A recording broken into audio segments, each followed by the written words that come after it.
Thanks for helping with the cleanup. It should have been my job, but... oh well. It was just supposed to be a short private training session for me. I didn't think that my disciple and my master's pet would start brawling in the meantime. Well, actually, I had a feeling that it would happen at some point, but they bumped into one another earlier than I thought. What a blunder. I suppose I'll have to swing my sword 3 million times as penance. That power. Who are you exactly?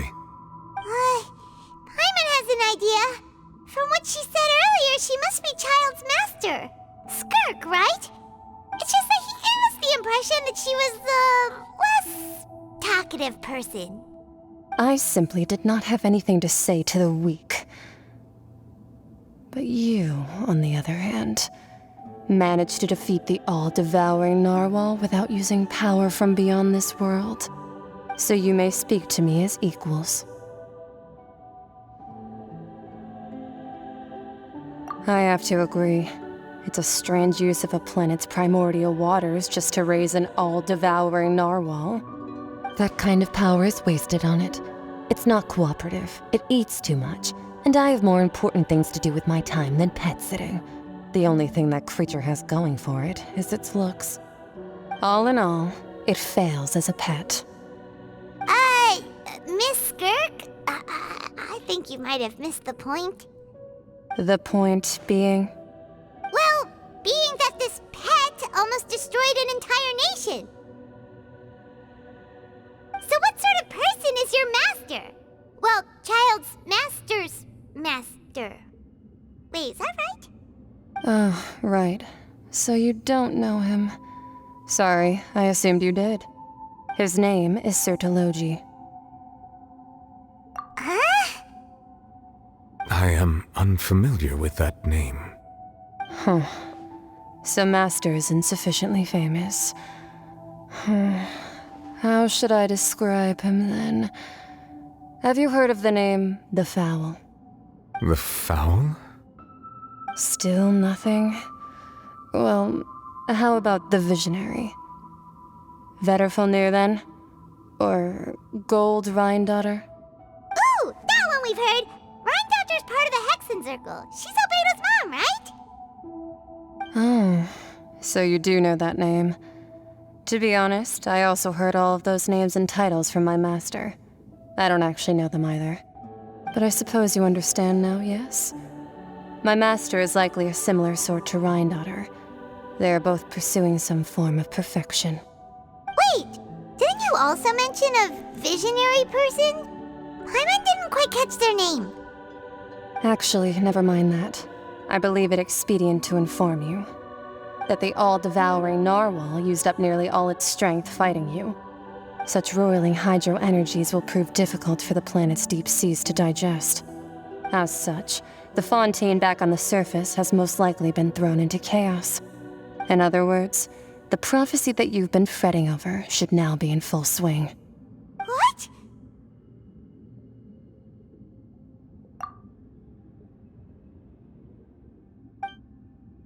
Not to worry. Focalor has already managed to deceive the heavenly principles. Well, we're going to head topside to see what's going on. You...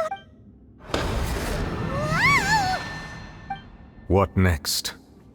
The all-devouring narwhal isn't here, so I'm no longer getting any interference. I can finally catch the scent of your power, what it's made of. It is the authority of the planet's primordial dragons, but with something very similar to a god's curse mixed in. It's quite a novel blend. I'm sure I've encountered something like this before. What was it again? I do not know what you speak of. Of course. How could I forget? You should have the remains of the third descender on your person, yes? Remains? I've never heard of any such thing. According to your parlance, I believe it may be called a Gnosis. Well, that much is true. After Focalor's divinity faded, she handed her Gnosis to me. But I fear I have never heard of it described in the manner that you just did. I've been training with my master, the Fowl, ever since I was young, and I have never returned to the surface since. So most of the information I possess, I got from him. It is only natural for those who are greater than humanity to possess a different sort of common sense, which is why there are so many problems in our attempts to communicate with humans. Regardless, you should probably get rid of objects of misfortune to prevent any disasters from befalling you. To live in itself is a blessing. But once a person dies, the bonds he once had with this world shall all turn to curses.